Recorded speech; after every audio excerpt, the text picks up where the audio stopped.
Everything announced at this week's Google event. Is bullying worse on Instagram? And what about that Bloomberg chip story? Is it true or not? We don't find out today on Tech News Weekly. Netcasts you love. From people you trust. This is Twit.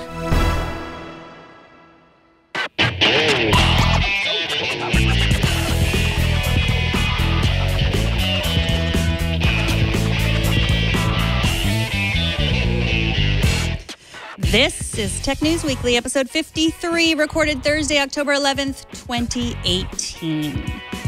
Welcome to Tech News Weekly. This is the show where every week we talk to the people breaking the news and about some people who are making the tech news. I am Megan Maroney. Jason Howell is out this week, but weirdly, there's still tech news to talk about. Google announced new products this week, including new phones, tablets, and a brand new home hub. Joining us to discuss everything that Google has to offer is Cherlynn Low, reviews editor at Engadget. Welcome to the show, Cherlynn.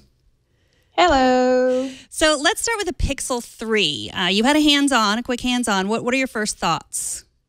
This thing feels amazing. That was my first thought. I've been using a Pixel 2 for a long time with a case, so I haven't really touched the phone itself for a long time. But the new Pixel 3 has a glass covering. It has rounded edges, something that Google said was like 3D glass. It's not only Google that's calling it that. But anyway, it's so sort of slightly curving glass that makes everything just feel very refined and smooth, almost like an iPhone 8, but rounder, curvier, nicer to hold.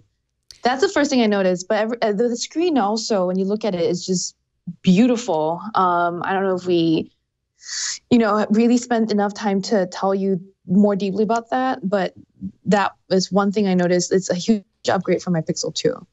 I think the last time we talked, you were in Barcelona for the launch of the newest Samsung phone, the Galaxy Note something or other. You were looking, I'm sure you know, you were talking about the camera, you went all over town, and it was a great camera. So I know you only took a few pictures, and some of the pictures were a little blurry, which you blamed yourself for. How did the camera compare to that? Yeah, so comparing to the S9, S9 Plus, I don't know if, it's not an apples comparison, I don't think, because there's dual cameras on, Samsung's phones, including the Note 9, which was more recently announced. And the Pixel 3 and 3 XL only have a single camera, but it's, the Pixel 2 also having a single camera was one of the favorites of the entire tech industry last year. In my testing so far, the biggest difference I'm seeing really is that if you're looking at the pictures on the Pixel 2 versus on the Pixel 3, the Pixel 3's screen just makes your photos look so much better that it's easy to be tricked into thinking that the camera is actually that much better. Mm-hmm. I feel like you'd have to put them on the same device and compare the pictures, and I don't know that there's that much difference. Some of the features seem fun, but they're not necessarily useful. I don't think, like Photo Booth is, a mode that lets you take hands-free pictures because the phone is just going to snap away when you're smiling. But there is a new second lens or camera up front that lets you squeeze in more friends in your selfies or more of your background. I personally like that a lot because it allows for selfies that can show you what I'm wearing, aka crop tops, instead of just, from the neckline up, which is great. I can't really say all that much just yet about the new cameras, just because, we haven't really spent that much time with it. And the selfies that I shared on Twitter, were indeed direct from the Pixel 3, but they definitely were blurry. And again, like I said on Twitter, it's definitely like human error, I feel like. So yes, I'd say stay tuned for deeper impressions, but so far, intriguing improvements, but doesn't seem to be groundbreaking. So I know you review a ton of phones. So what is the phone that you most often go to, like your daily driver, as they call it? Currently my daily driver is still the Pixel 2. I can't wait till I can get the Pixel 3 as my daily driver. I've been playing with it, and yeah, I really just can't wait till review season is over and I can make that my primary phone. The Note 9 is another go-to. Huawei's P20 Pro has been another good one, just if we're talking just cameras themselves. The Note 9 has good clarity and colors, but with Samsung software, it sometimes introduces artifacts like its noise reduction is a little aggressive. And then with the P20 Pro, its artificial intelligent photographer software can also be a little aggressive, right? It's overly enthusiastic in terms of saturating your colors or upping the contrast. So the pictures are great for Instagram, but not good for like an accurate depiction of what real life looks like. Okay, so let's move on to the Pixel Slate. First of all, What is it? Right. I mean, if you want to guess from the name, the Pixel Slate is a tablet that runs Chrome OS, but it also, Google has engineered a keyboard that is meant to go with the Slate to turn it into a more laptop-like configuration. You'll have to pay an extra $200 for it though, but it probably will be worth it if, you're looking for a multitasking device that can, serve you well both in tablet mode and desktop mode. The most intriguing thing about this thing for me is Chrome OS's potential to work in both orientations, like as a tablet and as a laptop. This is a 12.3-inch screen using a LCD display with low temperature polysilicon technology that is energy saving, which allowed Google actually to squeeze a lot more pixels into this device than its rivals in the space. So it is a 3000 by 2000 pixel resolution, higher than the iPad Pro, the Microsoft Surface Pro 6, and the Galaxy Tab S4. And so that makes for like really good videos, or if you want to do some photo editing on your tablet on the go, you can. How does it compare in price, like to the iPad Pro or the Surface? So controversial. Starting price, base configuration, it is cheaper by hundreds of dollars. But you're getting like an Intel Celeron, you're getting like 4 gigs of RAM. It's not the most powerful combination if you're thinking your base starting price. You can go up to Intel Core i5, even Core i7 if you somehow want a Chrome OS device with Core i7, which is kind of overkill. And 16 gigs of RAM. You can go up really high. But most people will probably shoot for somewhere in the middle, like with a Core M3, and that will cost you roughly the same as the iPad Pro and the Surface Pro 6. So it's nice to have that cheaper option to start off with. I haven't played with a low power version to see if that'll hold up, but I know that Chrome OS in general is a lightweight operating system that doesn't really require all that much resources. But again, it depends on what you're getting this device for. If you want to get serious work done, you're going to have to like spring for a bit more in terms of the processor and the RAM. Okay, so the only thing that tempted me as an iPhone and a MacBook user was the Home Hub. Tell us what your thoughts on that. This thing is so cute. It's small. It's really small. It's like I held it in my hand. It felt like I was holding a flower pot or something. It's a 7-inch, I believe, screen on a speaker base. And it's a smart display, which means that it will show you things like, by default, say the weather and your upcoming day, and what events are there in your calendar. It will also show you YouTube videos, so you can watch your recipe in the kitchen if you need. And then when it's not doing anything that you want it to do, or if it's just lying around your home, it can be a digital photo frame. So it will cycle through pictures in your Google Photos account, or just random Google Photos that you like and are higher quality than what you might shoot yourself. I personally didn't hear the sound when we were at the event. A, it was really noisy, and B, you see Nate Ingram from Engadget over there. He's the one that was in charge of getting our hands on with this device. But, from the looks of it, this thing, it's just so cute. And there's 4 colors that are, I told Google that my best friend's home is like a gray and pink color scheme. So I'm going to get her the pink version of the Home Hub because it's going to fit in really nicely. And it's like $150 if you have, the money to spare. This is a nice gift for both yourself and like a very good friend. Yeah, the price is really what tempted me. And then, I tried to play. I was reminded of the ability on my Echo Show that I have at home that it can play pictures. But then I asked it to play pictures, and it just didn't compare because, first of all, it's only the pictures that I have gone to the effort of uploading to my Amazon Prime account, and then it's just all the garbage. But Google, I presume, I mean, my Google Photos account, I presume it would show only the best photos and only the things that I wanted it to see. Yeah. You can select like people that you like. So pick the faces that you want to include in, I think what they're calling live albums. I'm not sure about the name 100%.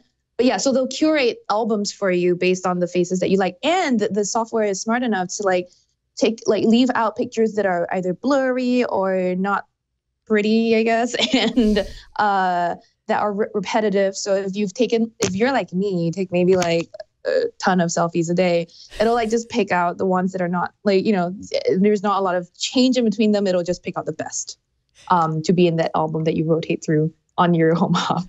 My problem is screenshots. Like Amazon is not smart enough to take out the screenshots. And I assume Google really is, because Google's always reminding me like to get rid of all the screenshots that I upload to Google Photos.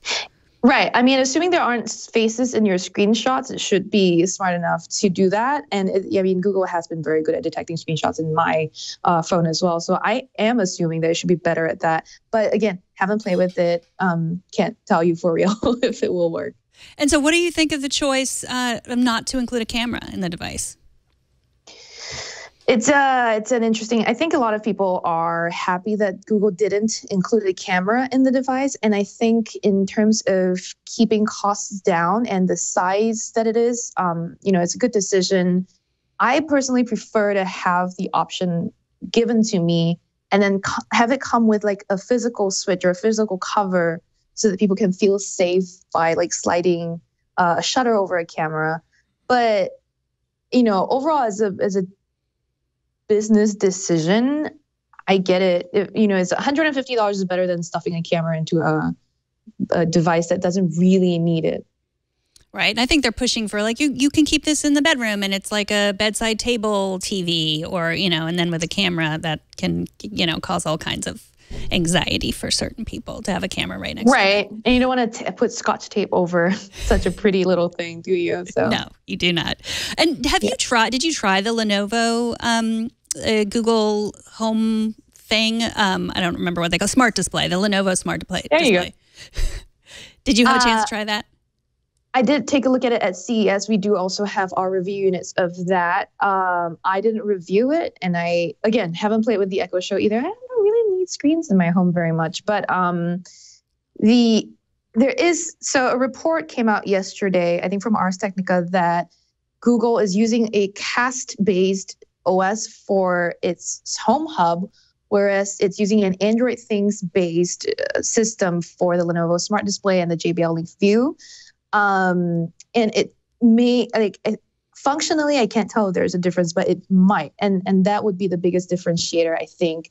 Otherwise, it does seem that across the board, the interface is very similar because they're very assistant heavy. Mm-hmm. And Assistant is similar across all of its visual interfaces. So I don't know that there will be an actual functional difference between the devices just yet. Yeah, I wasn't a fan. I tried it for a couple weeks and maybe it was because even though I use Google Photos pretty regularly and I use Gmail and I use Google Calendar, I don't really use the Google Home app.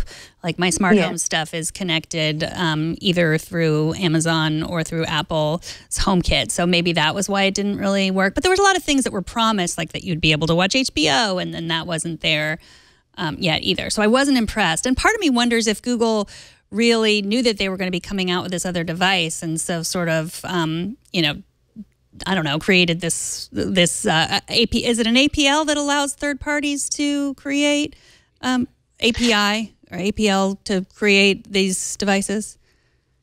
I think they work closely together with their third-party OEMs, and I think you're talking about the Lenovo Smart Display, right? Mm-hmm. Like with companies making these. So yeah, it's not 100% clear yet. If it's Android Things, then it is that like they have this program, they offer it to companies who have interest can work with them on making it. The features that you talked about, like playing HBO videos on these smart displays. It's not clear also to me whether HBO has to work with Google, have to make an app for it, use the API to create something. I am not like up to speed on the smart display side of things. However, the home app, I just played with the redesign the other day. It's so much better. than the older version. It makes controlling my smart home devices much easier. It's putting all the important switches and controls on the front page where I need it. And it just looks much nicer too. So like you, I have an Amazon Echo that I use to control everything else, but the new Home app has got me thinking if I need to just let Google take over. Let Google take over. Just let them have everything. Just have all of me. Yeah. Cherlynn, thank you so much for joining us. Cherlynn Low is a reviews editor at Engadget, and she is Cherlynn Low on Twitter. So check out all of her reviews of the Pixel from her hands-on and just basically her coverage of the entire event. Thank you so much for joining us. Thanks so much for having me. Take care. Bye. So over the summer, I was chatting with a group of 8th graders who were shocked that one of the kids did not have an Instagram account. When asked why she didn't have one, the girl answered, "Insta hurt feelings. That's what my mom calls it." So how much bullying is really going on with teens on Instagram, and is it any different than what the rest of us all experienced as teens? To help answer this question, I'm joined by Atlantic staff writer and teen tech expert Taylor Lorenz. Hi. Hi, welcome back to the show. So in your piece, you wrote that kids are always being bullied, have always been bullied, but now Instagram provides a unique set of tools to do that bullying. Can you talk a little bit about what kind of tools make it easy for bullies, I guess? So basically, bullies. So, I mean, Instagram is just a really massive platform, and it's very easy for things on there to kind of like get traction and go viral almost the same way as things do on Twitter. I mean, there's no internal sort of resharing mechanism like Twitter, has a retweet, but people screenshot, people can also tag. And it's just, the thing is it's sort of like this digital manifestation of teens' social lives. I mean, it really is where most social interaction happens for teens when they're not in school or hanging out IRL. And so, it sort of just becomes this place where obviously bullying dynamics can play out. It also, I guess, like the fact that you can set up anonymous accounts so easily makes it really easy to bully people. You can just set up new accounts all the time if somebody blocks you. It's odd that Facebook really went the way of you have to be a real person, and it was harder, especially except in the beginning, it was harder to create a fake account, but it's so easy on Instagram. It's so easy on most social networks, and I think that that's a good thing in a lot of ways. I mean, I think having your one account tied to this one offline identity is a very sort of like antiquated idea of of identity and like how people's identities should be manifested online. So, but I do think that it does cause problems, especially for bullying. And Instagram has put in some protections, just not quite as many. It's some of this bullying too is so subtle. It's not anything that an Instagram moderator could even, necessarily comprehend. So it's hard. Well, I know a lot of parents who just say, no Snapchat. My kids can't use Snapchat, but then they let them use Instagram pretty easily. I mean, is there really any difference when it comes to bullying, or it's not? No, I mean, Instagram's worse. It's weird that you would let your children use Instagram over Snapchat when Instagram is this wide open social network where you can basically be harassed 24/7 and encounter all these different new people, whereas Snapchat's a closed network. It's inherently more safe. But, parents don't know. And I would say any parent that's oh, yeah, I don't let my kids do this. So many kids just do it anyway. And just don't tell their parents about it. So I think I'm not a parent, but I can't totally empathize. I know it's hard, but I feel like as the teens that I talked to, the ones who said they had spoken to their parents were ones that had really kind of open and honest relationships with their parents. And their parents had made it clear, look, I don't care if you got yourself into a little bit of trouble. I just want you to talk to me about it if things go bad. Yeah, that is easy to say. And I know. I know. It's something I say every day. And my kids are like, I know, you've told us that.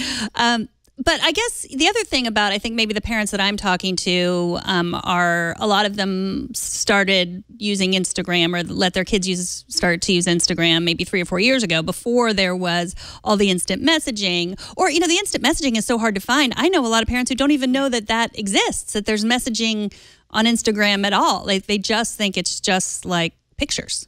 Yeah. And a lot of, I mean, I would say most parents that I've talked to too are totally unaware how many accounts their kids have. Mm-hmm. Like their kids will be like, yeah, I just have my Instagram account. But meanwhile, they're running like, you know, some meme page and they have some other account for different types of stuff or like, you know, so I think Instagram does allow you to toggle between accounts really easily. It allows you to set up accounts really easily and you can run them anonymously or in groups, which a lot of teens do. And for a lot of teens, that's totally harmless. But, you know, there's always so much drama when you're kind of that age and it can manifest itself really easy digitally. One thing about your piece that I found fascinating is some of these kids who are being bullied, who have accounts that are that someone has created specifically to bully them, they're actually filing cease and desist letters. Like, that's pretty mature for a teenager. Well, I would say a lot of kids are like a billion times more savvy than you'd give them credit for. Mm-hmm. But yeah, one girl who had just multiple hate pages, which are these Instagram pages that are just sort of like dedicated to trashing one person. She got so fed up with it. And so she went online and Googled like legal, you know, cease and desist form and just like filled it out and then sent it to the girl, like, you know, via screenshot or something. And teens aren't that legally savvy. So I guess that was enough for the girl to be like, oh, you know, I'm not trying to get sued and back off.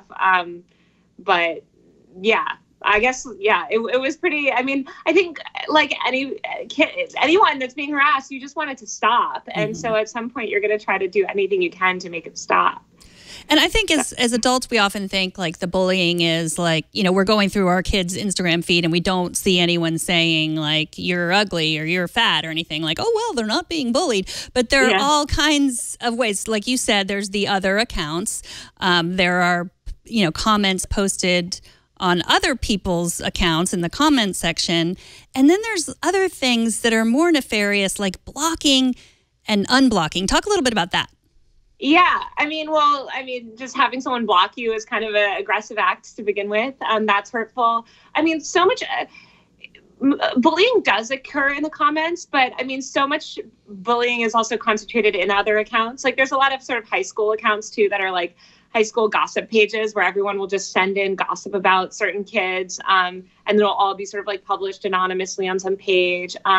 Also, there's just, a million other features that you can use to harass someone. The thing is that, you know, especially when you're young, you're so conscious of like subtle social hierarchies and sort of like reading into every single interaction. Like my friend didn't like this photo, but she liked this photo. Or like, you know, the tagging functionality, you can see like maybe a friend posted a picture of, you know, all 5 of you guys hanging out and tagged everyone but you. Like that could be really hurtful, you know? But it's subtle. It's not like somebody, you know, calling you out. It's more like excluding or just, you know, intentionally being hurtful in sort of these subtle ways that it's not easy for any kind of third party to pick up on. I have twin 13-year-old boys, and one of them was asking, like, why haven't you liked any of my Instagram pictures? Did you see them? And I was like, no, I haven't seen them. And I went on my phone and realized, like, he had been blocked. And I think his twin brother went on my phone to block his brother for me. So it's like, that is the height of sibling rivalry. Like that. Yeah. Trying to get those likes. Yeah, exactly. So kids are tricky. So some schools are instituting rules around this. Like, you can't take pictures of anyone at school at all. Talk a little bit about what you heard from kids about that. Yeah, so he's not quoted in the piece, but I talked to a high school principal about this kind of extensively too, just how hard it is. You know, for schools, they don't have the authority to really police people's online behavior. So they kind of do what they can. A lot of high schools have banned, you know, picture takings just because so many people were taking creep shots of other kids and posting them in mean ways. A lot of schools have, you know, have Instagram completely blocked, like you can't access, you know, it on the web or whatever. It's such a losing game. It's really hard. I mean, also, like the principal I spoke to had, you know, they had this assembly on bullying, and kids were just like making mean memes of the principal the whole time in the assembly. It's really hard. And I think, but I still think like things like that assembly and these rules are necessary, even though kids are going to get around them and they're going to be mocked. You know, schools or administrators are going to be mocked for doing it. It still, I think, stems the problem, or at least communicates that it's not okay, and that this kind of behavior is not okay, which is important. Yeah, I think sometimes when you get the like, oh, nothing's safe, like parents just give up. Like, you can't give up. You got to keep keep trying. Yes. Yeah. Because, I mean, you can say like, oh, well, I'll try to limit Instagram. But you said kids are even using SoundCloud to bully each other. Oh, yeah. Well, kids use anything to bully each other. Like, kids use, and that's true for any kids of any generation. Yeah. Like, they'll just always use everything. So, I mean, there's a whole piece that could be written about all the other platforms kids use to harass each other. But yeah, this one poor girl had been okay, I don't know the exact high school drama that happened, but this other girl and guy wrote this entire like diss track against her, basically like saying all this bad stuff about her and posted it to SoundCloud, which is this sort of, file sharing site for music. And all these other kids immediately, updated it, put it in their Instagram bio, and she was devastated. And there was no, there's no recourse. You can't tell SoundCloud to take it down. The kids themselves obviously aren't going to take it down. So it can be really hurtful. Yeah. So, bullying is not okay. We all agree on that, hopefully.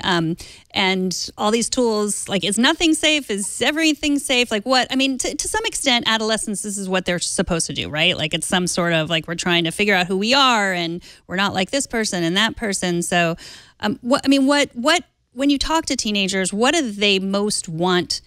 Have you talked to them about what they most want from parents or adults or even the technologies to help with this? Yeah. I mean, I think with solving bullying is really hard. There's so many safeguards that Instagram could put in place that, I think that as a platform, it doesn't seem like they really have taken harassment seriously. I mean, people get just as much harassment on Instagram as they do on Twitter. And Twitter has this bad rap and has had to have this whole public reckoning. And there's all this stuff happening on Instagram, too. But I think, when it comes to bullying, it is really subtle. The kids that I spoke to all just said that they wish that their parents were more open. I mean, it's so hard because I've been in that position too. When you're a teenager, like, you're not really ever going to tell your parents everything. And it's embarrassing too. Like, a lot of the kids were like, I don't want to tell my mom. Like, I feel embarrassed about it. Kind of, they don't want to acknowledge it.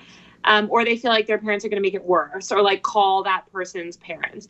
But I'll just tell you one girl that, she did end up telling her mom, and the mom did call the other girl's mom, and it did stop. And it had been, she tried to resolve it on her own for months. So I think she was mortified in the moment, but ultimately glad that her mom did that.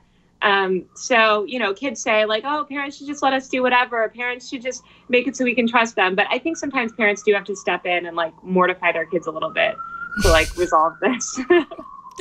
Taylor, thank you so much for joining us again. Taylor Lorenz is a staff writer at The Atlantic. She is Taylor Lorenz on Twitter. I just love, you do write about other things besides teens and technologies. Yeah. And so I love your work there. Thank you so much for joining us. Thanks. Talk to you soon. Bye. Take care.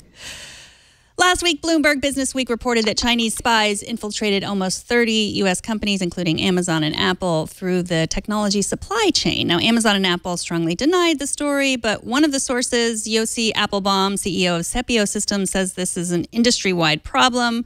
Joining us to talk about the plausibility of this kind of hacking is ethical hacker Vinny Troia. Welcome back to the show.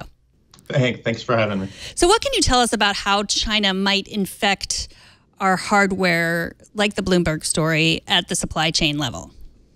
I mean, it's certainly an intriguing story. When you look at it from the perspective of you have some of the largest companies in the world that are doing their manufacturing over in a country that we're known to be cyber adversaries with. I mean, it's certainly very plausible. And when you think about the amount of time and resources it would take for a nation state to either train people to hack our systems or even to do the hacking itself, I mean, it seems like a much shorter kill chain to just go right for the manufacturing and infect the chips at the supply chain level.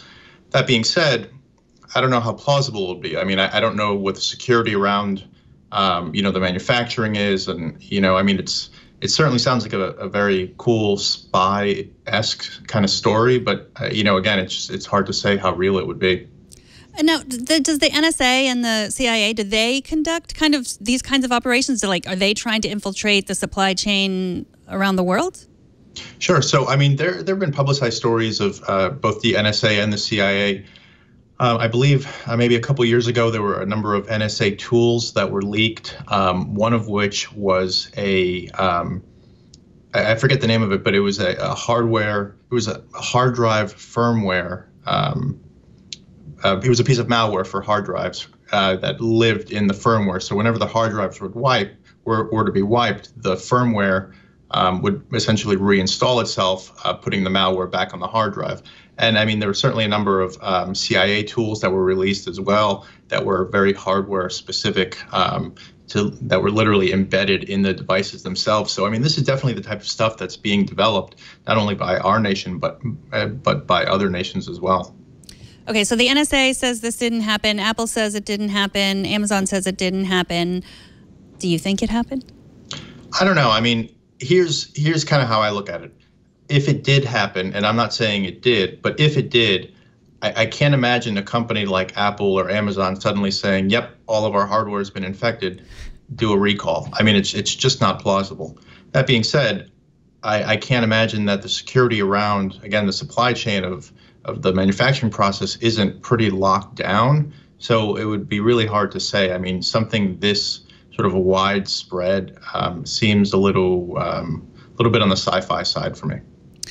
So this isn't the kind of hacking that you usually look into. You usually look, last time we spoke to you, we were talking about data breaches. So you're usually like looking for our personal data that someone's just left out there. Is this, I mean, how would someone, I mean, you explained a little bit last time you were talking to us how you do that, but how would someone find out whether this was true? How would someone be able to find out if this kind of stuff was on the chips? Well, and that's kind of the interesting thing too. I mean, when I read the Bloomberg story initially, I mean, they showed a picture and the chip was so tiny that I don't know how anybody would have found it. I mean, it seems like maybe they were looking for something specific. There, yeah, exactly.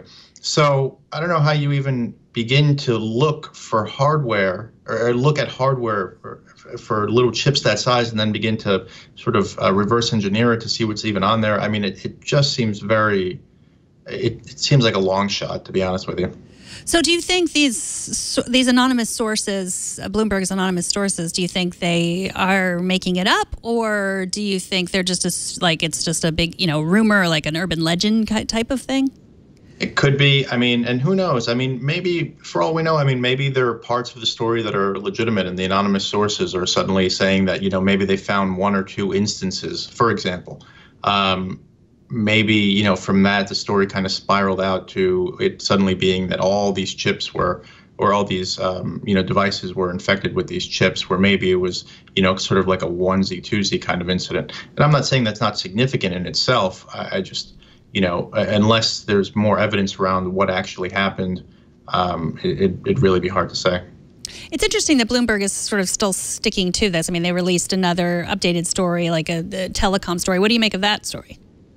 Same thing. I mean, I looked at it, but again, I mean, it's really hard to say without, I mean, somebody's going to have to look into this, right? And so I would imagine there'd be some sort of investigation outside of just what Bloomberg did. I mean, I imagine our government would want to start looking into it, and there would have to be some sort of formalized report. It would probably hit the Senate at some point. I mean, there would have to be something more than just a Bloomberg story about it. So, any updates? Have you found my Social Security number online lately? I haven't been looking for Social Security numbers, but there was a pretty big breach that was announced probably last week. A company called Apollo leaked quite a bit of information. Similar story. They just kind of left it wide open.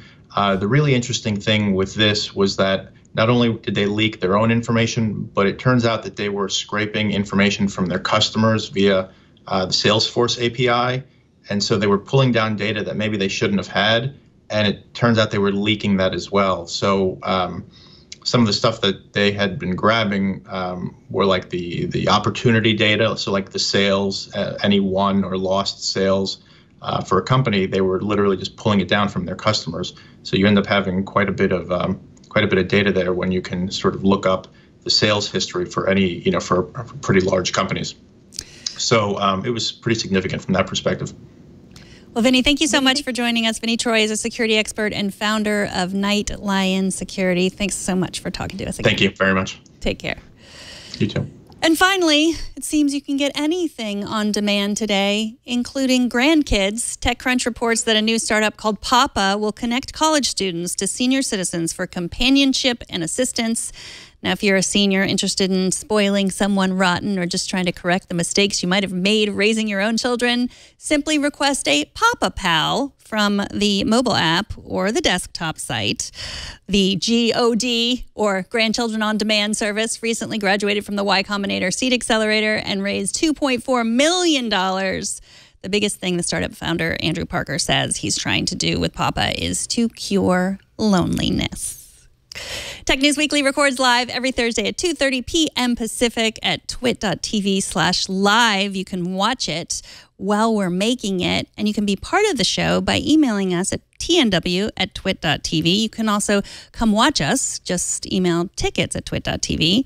We would love it if you subscribe to our show on however you watch podcasts, twit.tv/TNW. Now, I got an email that someone who has updated in the new Apple TV hasn't been able to watch our podcast on their Apple TV podcast app. I watched it, so this might just be a one-off. But if you're having trouble watching on Apple TV, email me at megan@twit.tv, and I want to find out whether there's any problem. And find me on Twitter. I'm at Megan Maroney. And I want to thank Josh and John and Colleen and Burke and Lisa and Leo, and especially thanks to you. We'll see you next week on Tech News Weekly.